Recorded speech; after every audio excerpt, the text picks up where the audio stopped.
যারা হেলিকপ্টার থেকে গুলি চালিয়েছে তাদেরকে আমরা হাসি মুখে দেখতে পাই। আর এই জুলাই ম্যাসাকারে যারা সরাসরি হত্যার দায়ে দণ্ডিত অপরাধী, সরাসরি হত্যার দায়ের আসামি, সরাসরি হুকুমদাতা, তাদেরকে আমরা গতকালকে দেখলাম যে কোর্টে তুলছে একেবারে নতুন জামাইয়ের মতো।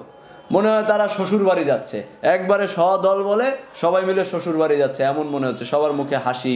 হ্যাঁ, এরপরে এটাও শুনলাম যে তারা বাসা থেকে খাবার রান্না করে আনায়, এরপরে সেখানে খায়। 2021 সালে মামুনুল হক সহ অনেক ইসলামী স্কলার যাদেরকে বিভিন্নভাবে ষড়যন্ত্রমূলকভাবে গ্রেফতার করা হয়েছে, এবং গ্রেফতার করে আমরা যখন দেখছি শেষ সময় পর্যন্ত মামুনুল হককে এই মাথায় হেলমেট পরিয়ে, হাতে লকআপ লাগিয়ে, ডান্ডা বেরি পরিয়ে এরপরে কোর্টের বারান্দায় ঘোরানো হয়েছে।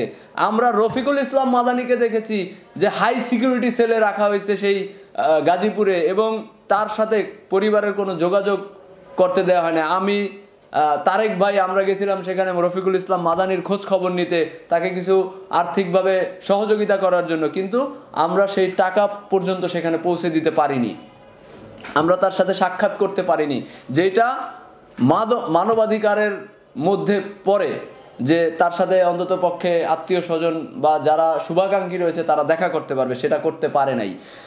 আমরা দেখেছি যাদেরকে কথিত রাজাকার বলা হয়েছে এবং 2013 সালে 14 সালে যাদেরকে ফাঁসি দেওয়া হয়েছে সেই জামায়াত নেতারা, তাদের সাথে ওই পরিবারের সাক্ষাৎ করতে দেওয়া হয়নি, ঠিক আছে, এবং তাদেরকে কোর্টে তোলা হয়েছে ডান্ডা বেরি পরিয়ে।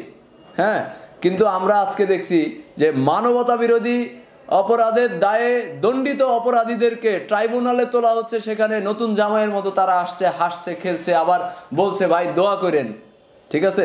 মানে এইটা জাতির সাথে প্রহসন বলা চলে।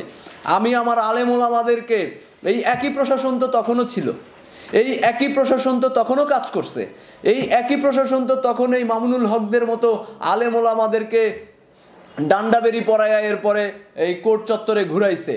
এই একই প্রশাসন এখন তাহলে জুলাই ম্যাসাকারে ছাত্র হত্যাকারীদের বিরুদ্ধে কেন তারা এত নমনীয় হচ্ছে, এত সফট কর্নার তারা কেন করছে?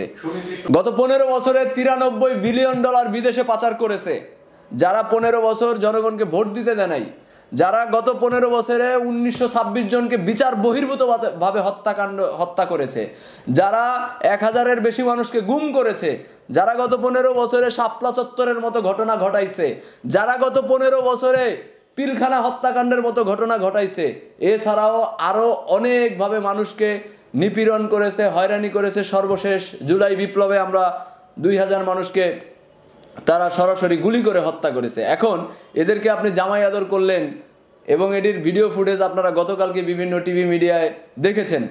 আর আপনি আলেম ওলামাদেরকে যেই ডান্ডাবেরি পড়াইছেন, তাহলে আপনার সরকার জনগণের প্রত্যাশা অনুযায়ী কি কাজ করছে এটি আমরা প্রশ্ন রাখতে চাই।